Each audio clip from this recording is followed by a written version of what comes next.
Now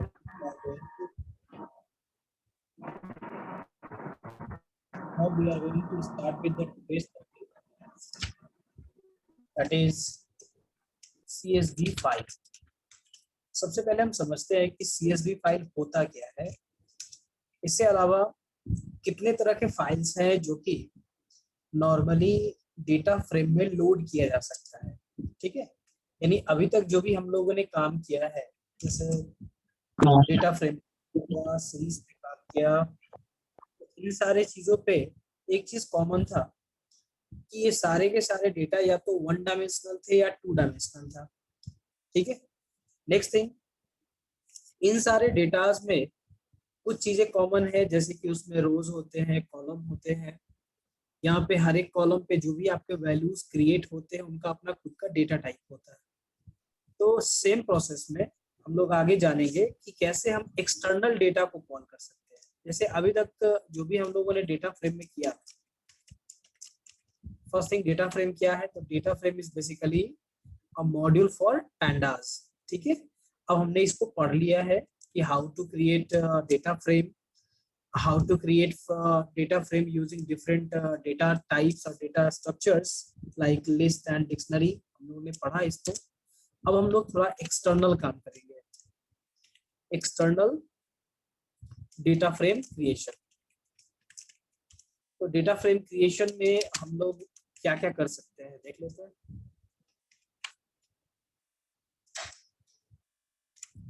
तो first, data frame क्या accept करता है, ओनली टू डायमेंशनल डेटा। तो जितने भी फाइल्स या जितने भी स्ट्रक्चर जो 2D फॉर्म में होते हैं उसको आप इंपोर्ट कर सकते हो इन data frame.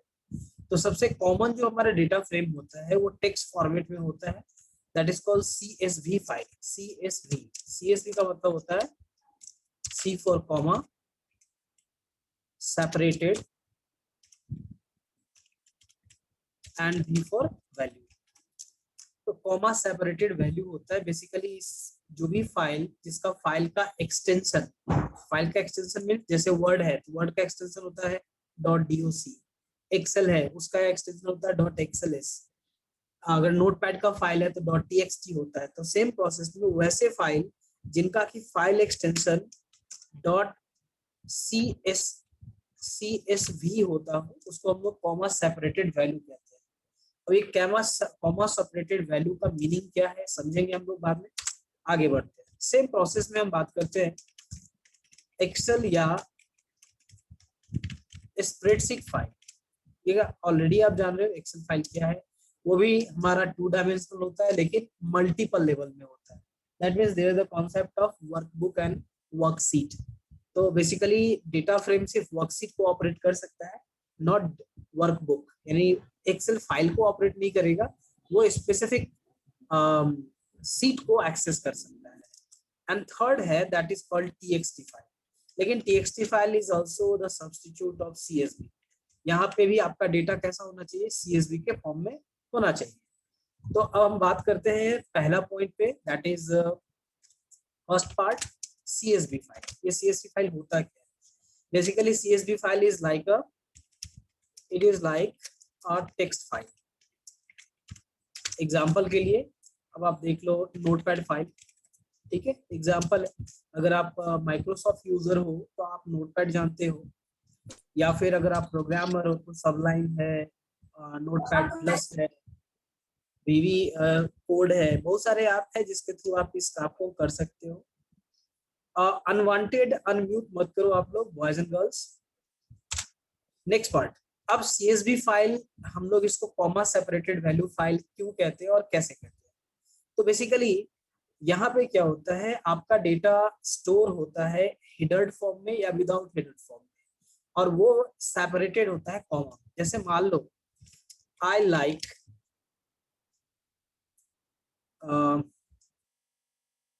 Like computer science.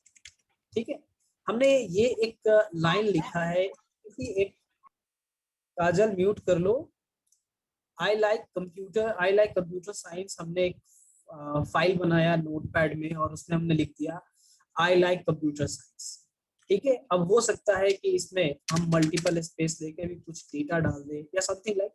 तो ये जो हमारा डेटा क्रिएट होगा ये कॉमा सेपरेटेड वैल्यू यानी CSV फाइल नहीं है, it is just the natural file, it is just the TXT file. इसका फाइल एक्सटेंशन क्या होता है? इसका फाइल एक्सटेंशन होता है .txt। ठीक है, तो ऐसे फाइल को एक्सेस करना किसी भी एक्सपर्ट सिस्टम के लिए बहुत ही आसान होता है, लेकिन ऐसे डेटा को हम लोग कलेक्टिवली कॉल करते हैं, यानी एक बार पूरा का पूरा फाइल कॉल होता है। हम किसी इंडिविजुअल डेटा को फोकस नहीं करते हैं, अगर करते हैं तो उसमें काफी हमको प्रोग्राम्स कोड की जरूरत पड़ती है। लेकिन हम CSV फाइल में क्या करते हैं, जो भी डेटा पुट करते हैं, जैसे मान लो हमने लिखा है 9266, ये मेरा बाइक का नंबर है। नेक्स्ट ये किसका है, तो ये ज्ञानेंद्र वर्मा का है। ठीक है, देन आफ्टर इनका मोबाइल नंबर क्या है, मैंने डेटा डाल दिया। तो ऐसे डेटा को रीड करने के लिए क्या है, प्रोग्रामर्स को या कोड जो भी हम लिखेंगे उसमें सेट ऑफ डेटा डिसाइडेड होगा कि कितना से कितना पार्ट तक। जैसे ये 4 कैरेक्टर का डेटा है, ठीक है, मान लो इसको पूरा ही लिख देता हूँ, BR02AB9266, ये मेरा क्या है, बाइक का नंबर है, एक्चुअल नंबर है ये। तो ये नंबर कितने डिजिट का है या कितने कैरेक्टर का है, आइडेंटिफाई करते हैं 1 2 3 4 5 6 7 8 9 10 11, जो भी है 11 या 12 कैरेक्टर का होता है, काउंट में मिस्टेक हो सकता है। तो हमें क्या करना होगा, प्रोग्राम में इसको एज अ डेटा मान के इतने कैरेक्टर डेटा को ट्रिम करना पड़ेगा। तो काफी ज्यादा कॉम्प्लिकेटेड है, पहले आप बाइक के नंबर को करो, देन आफ्टर नेम को करो, देन आफ्टर मोबाइल नंबर को करो, तो इससे क्या होगा, प्रोग्राम काफी हैवी हो जाएगा। तो ऐसे प्रोग्राम को बनाने का क्या फायदा जो इजिली हमारा क्लाइंट तक जा ही नहीं डाटा। तो हमारे पास CSV का एक ऑप्शन होता है। CSV में क्या होता है, जो भी डेटा आप रख रहे हो उसमें एक सेपरेटेड वैल्यू डाल दो। जैसे आप वो सेपरेशंस नॉर्मली क्या करते हैं, कॉमा से करते हैं। जैसे ज्ञानेंद्र लिखा, स्पेस वर्मा लिखा, स्पेस मोबाइल नंबर लिखा, स्पेस नूतन नगर लिख दिया, सॉरी। ठीक है, अब यहाँ पे क्या हुआ, ये एक कंप्लीट हमारा CSV डेटा बन के तैयार हो गया। ठीक है, लेकिन अभी इसका हेडर डिसाइडेड नहीं है, तो हम हेडर दे सकते हैं। अब जैसे यहाँ पे दे दिया व्हीकल नंबर, ठीक है, comma name of the owner, then after mobile number, then after location. तो हमने जो ये वैल्यू पास किया ये क्या हुआ, कॉमा सेपरेटेड है। तो ऐसे वैल्यू को हम लोग स्टोर कराते हैं CSV फॉर्मेट में, जो कि इजीली एक्सेसिबल होता है किसी भी डेटाबेस सिस्टम के लिए या फिर किसी भी प्रोग्रामिंग लैंग्वेज के लिए। जैसे हम पाइथन यूजर है, तो पाइथन में हमारे पास ऑप्शन है डेटा फ्रेम का पैंडास के थ्रू, जिसके थ्रू आप ऐसे डेटा को इजीली एक्सेस कर सकते हो, जिसके लिए आपको एक फंक्शन यूज करना पड़ता है। ठीक है, और उस फंक्शन के थ्रू आप किसी डेटा को रीड भी कर सकते हो और राइट भी करा सकते हो। तो इसके लिए जो हमारे पास फंक्शन होता है दैट इज कॉल्ड, मैं अभी यहाँ पे लिख दे रहा हूँ, फिर इसको बातें बताऊंगा अच्छे से। इसको बोलते हैं हम लोग read_CSV। तो read_CSV क्या है, ये एक पैंडास मॉड्यूल है।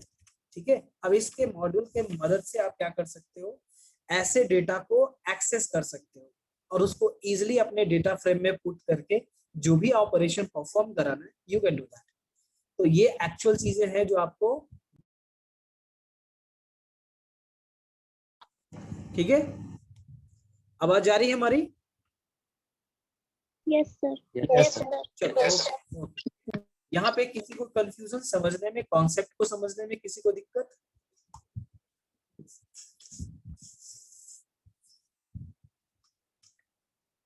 अगर किसी को दिक्कत नहीं है तो आप एक बार रेज हैंड कर लो। अगर कोई क्वेरी है तो चैट बॉक्स में लिखो आप, ताकि मैं उसको देख सकूं। 2 लोगों ने किया है, सबने PP टाइप किया है, नथिंग एल्स। चलो, यानी कि कॉन्सेप्ट सबको समझ में आ गया। अब हम आपको यहाँ पे एक छोटा सा कॉन्सेप्ट बताएंगे। देखो, एक बार में पूरा IP समझ में नहीं आता है, यानी कि पूरा का पूरा कॉन्सेप्ट समझ में नहीं आएगा। हम धीरे धीरे सीखेंगे, पार्ट बाय पार्ट सीखेंगे, कोई दिक्कत नहीं। अब इस चीज को रियल टाइम में करके मैं समझाता हूँ। ठीक है, तो मैं बाहर आ गया और सर उसका स्क्रीनशॉट लेना था सर। स्क्रीनशॉट लेना है, लो ले लो। स्क्रीनशॉट से बेहतर है कि एक नोटबुक रखो और उसको लिखो।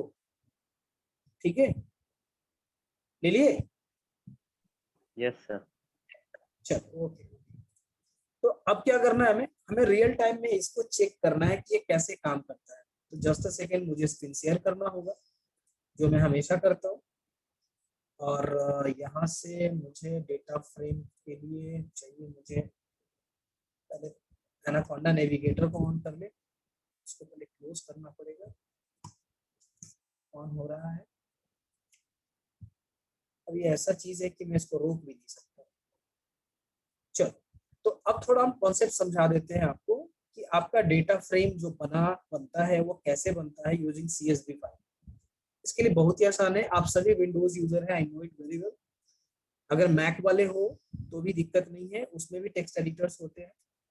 यहाँ पे कोई मैक के यूजर हो, जो मैक यूज करते हो, एनीवन, बॉयज एंड गर्ल्स, आप बोल सकते हो। देखो, सबसे पहली बात क्या है, आप बहुत सारे तरीके हैं ऐप्स को एक्सेस करने का। मेन्यू में जाके करो या डायरेक्ट कर लो, सबसे शॉर्टकट तरीका है, क्योंकि हम सभी प्रोग्रामर्स हैं आज के डे में। प्रोसेस को मैं मिनिमाइज करता हूँ, तो थोड़ा सा शॉर्टकट जाना करो, विंडोज आर, और यहाँ पे डायरेक्टली लिखो नोटपैड। ये नोटपैड बन गया, खुल गया हमारा। अब बहुत ही आसान तरीका है, हमें CSV फाइल बनाना है, बस ये ध्यान रखना है। तो CSV फाइल बनाने का कॉन्सेप्ट क्या है, आप कोई भी डेटा बनाओ, उसको किसी एक सेपरेटर से सेपरेट कर दो डेटा को, विदाउट यूजिंग एनी स्पेस और रिलेटेड थिंग्स। ठीक है। अब जैसे मैंने जो डेटा भी बनाई थी, मैं उसको फिर से कॉल बैक कर लूं, क्योंकि हमने इसका बैकअप नहीं लिया था। यहाँ से निकालो, लो, तो डेटा ही चला गया। कोई नहीं, मैं बना लेता हूँ डेटा। तो सबसे पहला क्या था हमारा, व्हीकल अंडरस्कोर नंबर। दूसरा क्या था, CUST underscore name, customer name. Then after contact underscore number, then after area. ठीक है। अब चाहो तो आप सिटी का भी नाम ले सकते हो। दे दिया। हमने कोई स्पेस नहीं देना है, बस याद रखना है। ठीक है। और CSV फाइल को बनाने के बहुत सारे तरीके हैं। आपके डेटा CSV के फॉर्म में बैंक से भी आता है। जैसे अगर आप अपना बैंक का डेटा मंगवाओगे किसी भी बैंक से कि मुझे साल भर का ट्रांजेक्शनल डेटा चाहिए, तो वो आपको एक्सेल फाइल में करके देता है या टेक्स्ट फॉर्मेट में देता है। तो टेक्स्ट फॉर्मेट जो देता है वो एक्चुअल में CSV फाइल होता है। ठीक है। अब क्या है, दिखाते हैं इसको वन बाय वन, आप देखते जाइए। अब व्हीकल नंबर है, जैसे मैंने अपना दिया था BR02AB9266, कॉमा कॉमा क्यों, क्योंकि यहाँ पे व्हीकल नंबर इंड हो रहा है। Next one is customer number, तो कस्टमर नेम, तो मैंने यहाँ पे दे दिया अपना नाम, ज्ञानेंद्र वर्मा। अब एक चीज याद रखो कि कॉमा के बीच में ना आप स्पेस के साथ साथ डबल स्पेस या नंबर या किसी भी तरह का अल्फान्यूमेरिक कैरेक्टर यूज कर सकते हो। ठीक है, सिर्फ कॉमा होना चाहिए। Next one contact number 912228, sorry 808471, and then after area Nutan Nagar, then after गया। मैंने दे दिया। सेम प्रोसेस में आप मल्टीपल डेटा भी स्टोर करा सकते हो, लेकिन अभी मैं एक ही करके दिखाता हूँ। I am just going to save it. Save किया और इसको एक लोकेशन दे दीजिए। मान लीजिए एक D ड्राइव में एक फोल्डर बना दिया हमने। ठीक है, सिस डेटा बैकअप फॉर स्टूडेंट। ठीक है, मैंने यहाँ डाल दिया इसको, इस फोल्डर में डाल दिया, कहीं एक स्पेसिफिक फोल्डर में डाल दो ताकि उसको कॉल करना आसान। अब जैसे उस दिन मैंने क्या किया था कि उसको डेस्कटॉप पे डाल दिया, तो उसका जो लोकेशन बनता है वो काफी लंबा चौड़ा बन जाता है, और उसमें आपको स्ट्रिंग समझने में दिक्कत होती है कि लोकेशन एक्चुअल क्या है। ठीक है, अब मैंने यहाँ पे नाम दे दिया test21.csv। अब एक चीज यहाँ ख्याल रखना है कि आप जब सेव एज टाइप में जाओगे तो यहाँ ऑल फाइल कर देना, यानी कि नोटपैड ऑल पॉसिबल जितने भी फाइल बना सकते हैं उन सब पे ये अप्लाई हो जाता है। नहीं तो स्पेसिफिक ये टेक्स्ट यानी कि TXT फॉर्म में कन्वर्ट कर देगा आपके फाइल। ठीक है, मैंने इसको यहाँ सेव कर दिया। इनकोडिंग लेवल एनसी ही रखना है, यूटीएफ या जो भी है करना नहीं है, एज इट इज रहने दीजिए इसको। इसमें कोई छेड़खानी नहीं करनी है, कोई चेंजेस नहीं करनी है। Now save it. सेव कर दिया, मेरा फाइल सेव हो गया test21 के नाम से। अब इसको एक बार वेरीफाई कर लेते हैं, ठीक है। जस्ट हमने यहाँ पे डी ड्राइव ओपन किया, आपके लिए मैंने एक फोल्डर बनाई हुई है, देखो यहाँ बन गया ऑटोमेटिक। ये कैसा फाइल है, क्या है, ये सब बताएगा। यहाँ हमने दे दिया लिस्ट व्यू में दिखाओ, और सॉरी टाइटल्स फॉर्म में आएगा। देखो कॉमा सेपरेटेड लिख रहा है वैल्यू, यानी CSV फाइल है। डबल क्लिक करेंगे तो एक्सेल में खुलेगा ये बाय डिफॉल्ट। मैं इसको दिखला देता हूँ। CSV फाइल डायरेक्ट आपका MS एक्सेल में खुलेगा अगर आपके सिस्टम में है तो। लेकिन देखो यहाँ पे जो डेटा हमारा क्रिएट हो रहा है वो सेपरेट हो जा रहा है ऑटोमेटिक। दैट मीन्स कि हमने यहाँ पे इसका सेपरेशन डिसाइड किया था, कॉमा जो कि यहाँ अप्लीकेबल है और काम कर रहा है। तो आप डेटा को आसानी से यहाँ पे देख सकते हो। चलो मैं इसको क्लोज कर देता हूँ। अब इसको हम डेटा फ्रेम में कॉल कराते हैं, ठीक है। तो डेटा फ्रेम में कॉल कराने के लिए पहले मुझे यहाँ पे लॉन्च करना पड़ेगा, थोड़ा लॉन्च कर देता हूँ।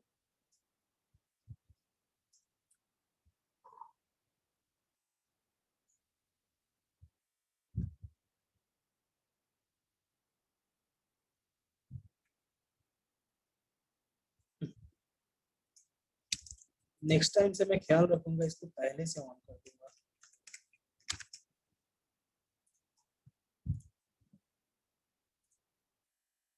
ये बात हमेशा बोलता हूँ और हमेशा बोलता हूँ। रन कर दिया तो हमारा जुपिटर ऑन हो गया। नाउ न्यू पे जाके पाइथन को क्लिक कर दीजिए। अब मुझे इस फाइल का लोकेशन चाहिए होगा, ये फाइल कहाँ है।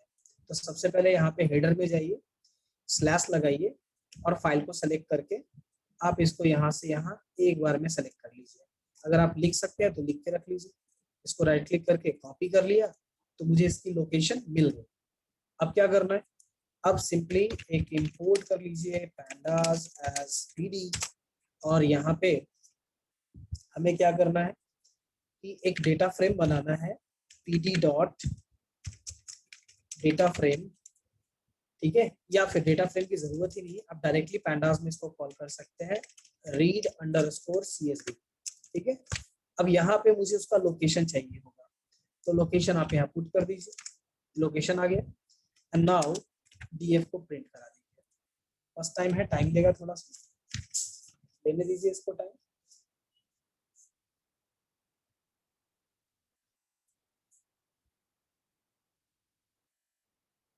आ गया।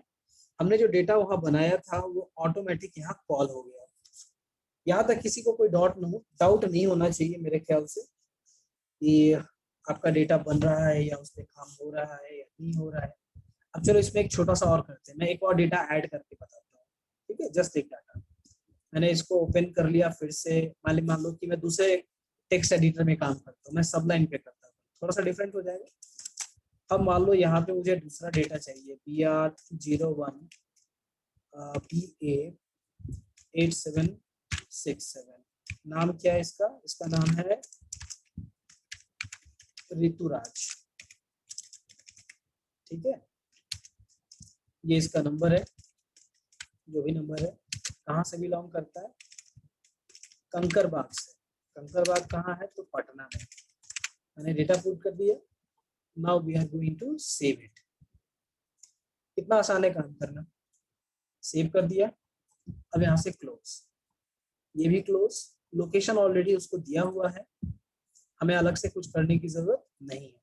अब फिर से हम df को कॉल करते हैं। तो आप देख रहे हैं कि df अभी जो कॉल हो रहा है वो लास्ट वाले जो डेटा अवेलेबल है उसी को कॉल कर रहा है।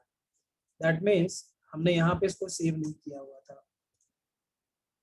पहले देख लेते हैं कोड ओपन करके हमारा डेटा सेव हुआ है या नहीं। देखो 2 डेटा सेव हो चुका है। Now save it, close it, और इसी कोड को यहाँ से कॉपी कर लीजिए पूरा का पूरा। Now run it again. अब देखो 2 डेटा आ गया। एक्चुअली उस समय जो df कॉल कर रहा था तो df में बाय डिफॉल्ट हमारे पास प्रीवियस डेटा था, इसलिए वो हमें प्रीवियस डेटा को कॉल करके दिखा रहा था। हमने क्या किया, फिर से उसको रिकॉल किया, देन आफ्टर हमारे पास डेटा अवेलेबल है। ठीक है, किसी को कोई डाउट, कोई प्रॉब्लम समझने में? अब जैसे मुझे जानना है कि इस पार्टिकुलर डेटा फ्रेम में जो डेटा हमारे पास आ रहा है उसका शेप क्या है। ऑलरेडी हमने बताया है कि शेप के लिए शेप फंक्शन यूज करना है, आपको मॉड्यूल यूज करना है, एंड नाउ रन इट। तो ये तुरंत बता देगा कि इसमें 2 रो और 5 कॉलम है। क्लियर? तो इस तरीके से आप इसके रोज एंड कॉलम जो भी आपने एलिमेंट पढ़ा है डेटा फ्रेम से रिगार्डिंग पैंडास के लिए, वो सारे के सारे एप्लीकेबल है, आप उसको कॉल कर सकते हैं। ठीक है, नेक्स्ट पार्ट है, अगर मान लो आपके पास कोई डेटा है जिसका कि आप स्पेसिफिक हेडिंग बना के रखे हो, जैसे इसमें देखो हेडिंग बना हुआ है, मैं चाहता हूं कि मुझे ये हेडिंग ना चाहिए। ठीक है, मैं इसको जरा यहाँ से क्रॉप कर लेता हूँ, नाउ पेस्ट हियर।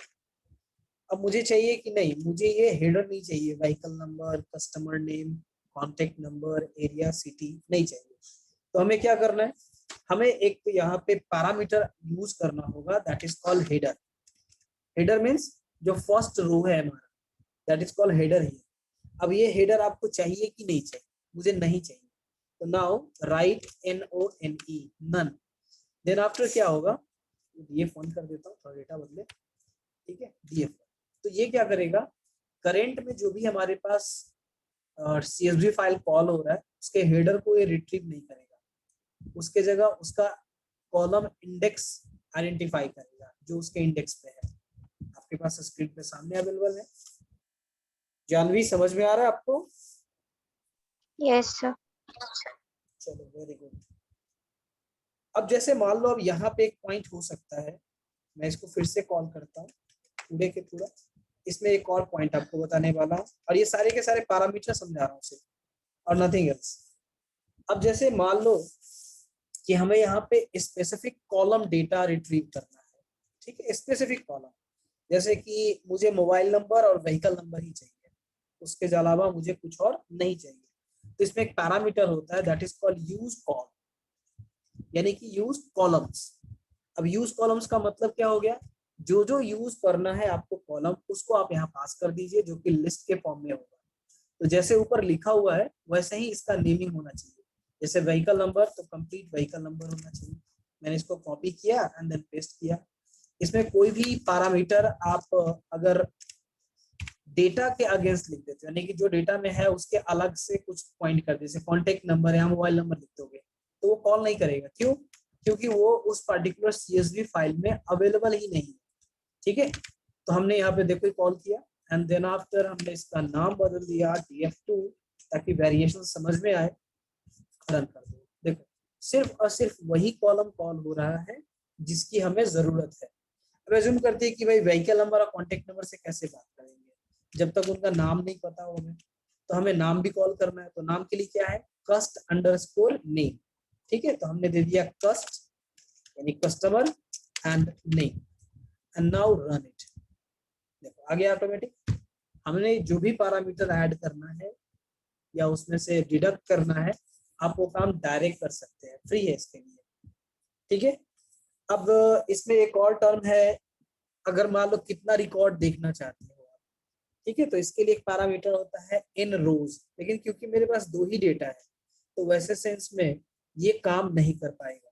ठीक है, अब इसके लिए एक चीज हो सकता है कि हम उसको उसका कॉलिंग ही छोटा कर दे। दैट मीन्स कि हमें 2 डेटा है तो मैं एक डेटा कॉल करके देखना चाहता हूँ। मैं इसको नीचे कर लेता हूँ ताकि यहाँ पे कुछ आ जाए। चलो यहाँ पे ये कर लिया, हमने दिया कि मुझे n रोज चाहिए। अभी कॉलम पे काम कर रहा था यूज कॉल्स पे, ताकि कॉलम कॉल हो सके। अब मैं रो पे काम कर रहा हूँ कि कितने रो चाहिए। ठीक है, तो हमने किया कि मुझे एक ही रो दो। ठीक है, एंड देन आफ्टर हमने इसका नेमिंग बदल दिया एंड रन इट। देखो सिंगल रो आया हमारे पास, पहला रो आ गया। सेम प्रोसेस में अगर मुझे नहीं चाहिए कि मुझे दूसरा रो चाहिए, फर्स्ट रो नहीं चाहिए, दैट मीन्स कस्टमाइजेशन कर रहा हूँ यहाँ पे। जो भी आप कस्टमाइजेशन करना चाहते हो वो आप डायरेक्ट यहाँ कर सकते हो। ठीक है, रन इट। तो देखो ये 1 और 2 दोनों को कॉल कर दिया।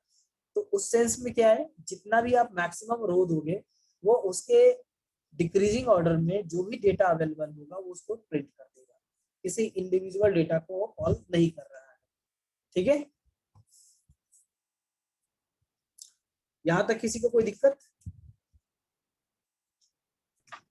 No sir. कोई दिक्कत नहीं है किसी को? अब इसी के टर्म में है स्कीप रो। मान लो किसी स्पेसिफिक रो को आपको स्कीप कर देना है, तो उसके लिए भी आप यहाँ पैरामीटर पास कर सकते हो। जैसे अभी जो मैं चाह रहा था वो यहाँ नहीं है, मैंने 1 से 2 तक कॉल किया, इसमें चाहता हूँ कि जो पहला वाला रो है ना वो हमारा स्किप कर जाए, तो हमको क्या लेना होगा, हमको यूज करना होगा स्किप रो। ठीक है, तो ये जिस भी डेटा को हम यहाँ पुट करेंगे, मान लो रो नंबर 1 पे मुझे स्किप करना है, तो ये उस पार्टिकुलर डेटा को स्किप करेगा। लेकिन हमने यहाँ पे गड़बड़ कर दिया, हमने यहाँ पे रो भी कॉल कर लिया एंड कॉलम भी, सॉरी नंबर ऑफ इन रोज भी कॉल कर रहा हूँ एंड स्किपना भी कॉल कर रहा हूँ। कहाँ गया भाई df4? अब क्या दिक्कत आ रहा है इसमें? यूज कॉल्स, अच्छा हटाना पड़ेगा यूज कॉल्स को।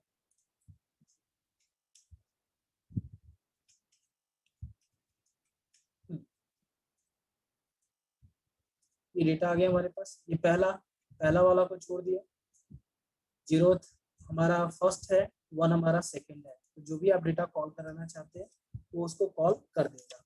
क्लियर? मैं जरा बैक चला जाता हूँ क्योंकि आपका जो डेटा था वो यहाँ तक था, यहाँ के बाद नया कर देते हैं, नहीं तो नोट में समझ में नहीं आएगा। इसको रन करें तो अब हमें क्या करना है, अब हमें इसको हटा देना है, SKIP रोज। अब मुझे यहाँ पे 0th पोजीशन वाला जो डेटा है उसको एक्चुअली मुझे हटाना है। 5 कर देता हूँ, तो देखो ये क्या कर रहा है, स्किप रोज कर रहा हूँ तो दोनों दिखा रहा है। अच्छा, हम लोग ज्यादा डेटा करेंगे तो ज्यादा क्लियर होगा। यहाँ तक किसी को कोई डाउट है? बॉयज एंड गर्ल्स, अगर नहीं है तो रेज हैंड कर लो, टाइम आपके पास कम बचा हुआ है। हाँ जी बोलो सर 0 थ्रो स्किप नहीं हुआ सर। वही तो कह रहा हूँ कि नहीं किया, देखेंगे क्या है इशू इसमें। बहुत सारे ऐसे कमांड है काम नहीं कर पाते, उसके लिए एक अलग सिचुएशन चाहिए जो बाद में बताएंगे। ठीक है,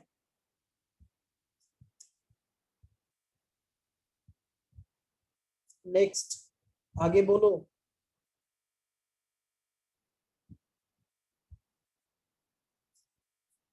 ओनली 7 मिनट वी हैव। अब इसमें कुछ नया करने जा रहे हैं, क्या नया है पहले बाहर आते हैं। देखो फर्स्ट थिंग, बाहर आ जाते हैं, ये खुल। अभी तक हम लोगों ने पढ़ा है कि कैसे CSV फाइल को रीड करते हैं, ठीक है। लेकिन अगर मान लो ऐसा सिचुएशन आ जाए कि आपने कोई रिपोर्ट बनाई है using data frame and now it is needed to export it into CSV और अदर फाइल फॉर्मेट, यानी आपने जो डेटा फ्रेम बनाई हुई है उसमें जो काम किया हुआ है उस डेटा का रिपोर्टिंग आपको अलग ऐप में चाहिए, एक्सेल फाइल में चाहिए मान लो, तो उसको कैसे करोगे? तो उसके लिए भी यहाँ पे मॉड्यूल पहले से बने हुए हैं।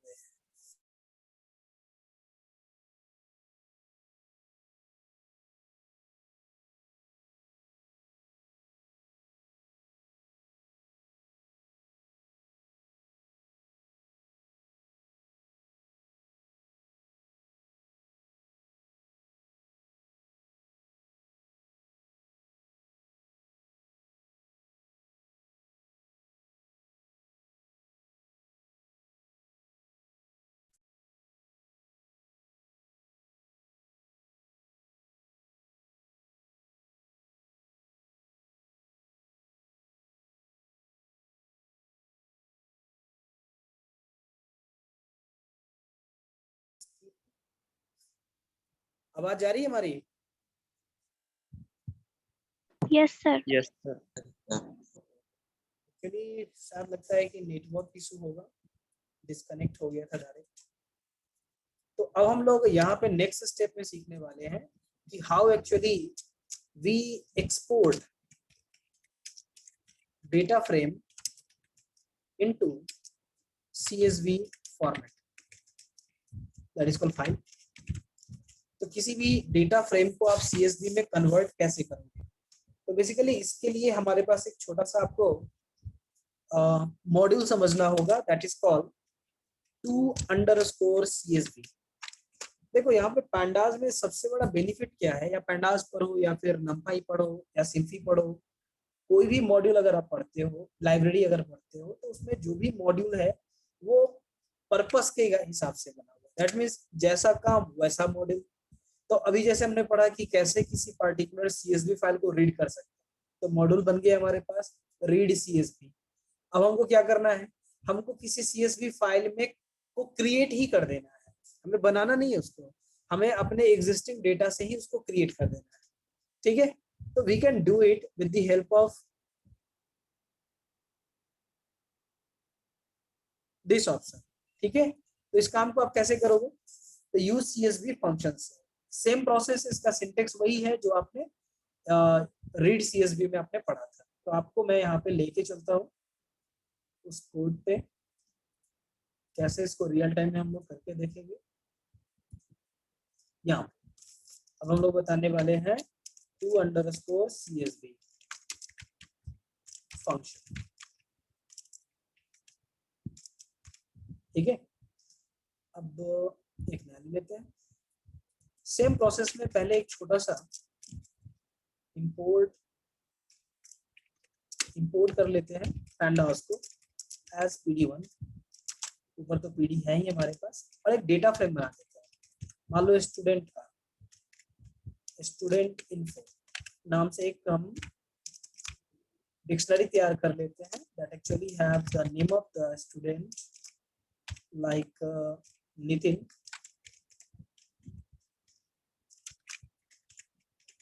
रागिनी। नेक्स्ट नाम बोलो जी कुछ भी, मेरे पास तो कॉमन नेम याद रहते हैं, गणेश राजू टाइप का।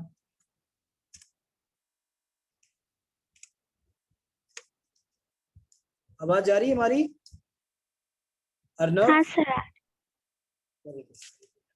आप लोग बोर तो नहीं ना होते? मैं हमेशा वर्ड यूज करता हूँ, राजू, गणेश, इस टाइप का।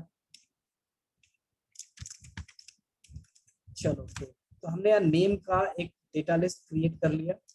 दूसरा एक चाहिए हमें रोल का, कर लेते हैं। ठीक है, एक्चुअली ये रोल पहले चाहिए होना चाहिए था, खैर रहने दो, कोई दिक्कत नहीं, कहीं भी रहे। तो हमने दे दिया 1 2 3 4 5 6 6 1 2 3 4 4 ही है, तो 6 कहाँ से आएगा, डेटा आउट ऑफ बाउंड हो जाएगा। देन आफ्टर हमने दे दिया क्लास। क्लास तो सबका कॉमन ही होगा, सेक्शन है या फिर मान लो एड्रेस कर लेते हैं। ठीक है, तो now here is the address. अब सबका एड्रेस कैसे लिखेंगे, तो शॉर्टकट तरीके से। चलो, किसी का गया है, किसी का पटना है, किसी का मधुबनी है, ठीक है, किसी का औरंगाबाद है। ठीक है, हमने यहाँ पे डेटा क्रिएट कर दिया। Now we are going to close it. ठीक है, हमारा डिक्शनरी क्रिएट हो गया है। अब एक DF में हम इस डेटा को पुट करना चाहते हैं, तो PD1 डॉट डेटा फ्रेम। ये कॉमन कॉन्सेप्ट है, आपने काफी समय से यूज किया है, तो मुझे नहीं लगता है कि ये समझने में दिक्कत हो रही होगी किसी को भी। ठीक है, चलो नाउ DF। अब इसको रन करके चेक कर लेते हैं काम कर रहा है या इसमें कोई गलती है, खराबी है। तो इसमें देखो एक प्रॉब्लम क्या आ रही है कि नेम और रोल नंबर ये थोड़ा अटपटा नहीं लग रहा आप लोगों को? मैं इसको थोड़ा सा चेंज कर देता हूँ, इसकी जगह बदल देता हूँ, Ctrl+X। तो थोड़ा ढंग का डेटा लगेगा कि रोल नंबर है, नेम है, एड्रेस है, ये मैंने डेटा क्रिएट करा हुआ है। अब हमको क्या करना है, अब इसको मुझे कन्वर्ट कर देना है, इसमें तो CSV फॉर्मेट में। तो हमने इसको क्या करना है, हमें देना है कि DF डॉट 2_CSV डायरेक्ट लिखना है। अब मुझे यहाँ लोकेशन पास करना होगा, कहाँ पे आपको स्टोर करानी है, तो डी ड्राइव के अंदर आप उसको स्टोर करा दीजिए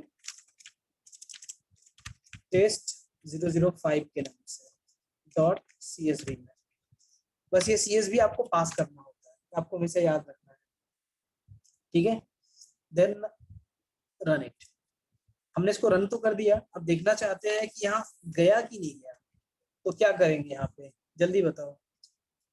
जानवी, छवि, अर्नव, कोई भी, प्रेरणा, मुझे जानना है कि एक्चुअली वो फाइल सेव हुआ कि नहीं, वो मैं कैसे जानूंगा, जल्दी बताओ कोई भी। सर उसको कॉपी कर लेंगे और प्रिंट कर देंगे सर।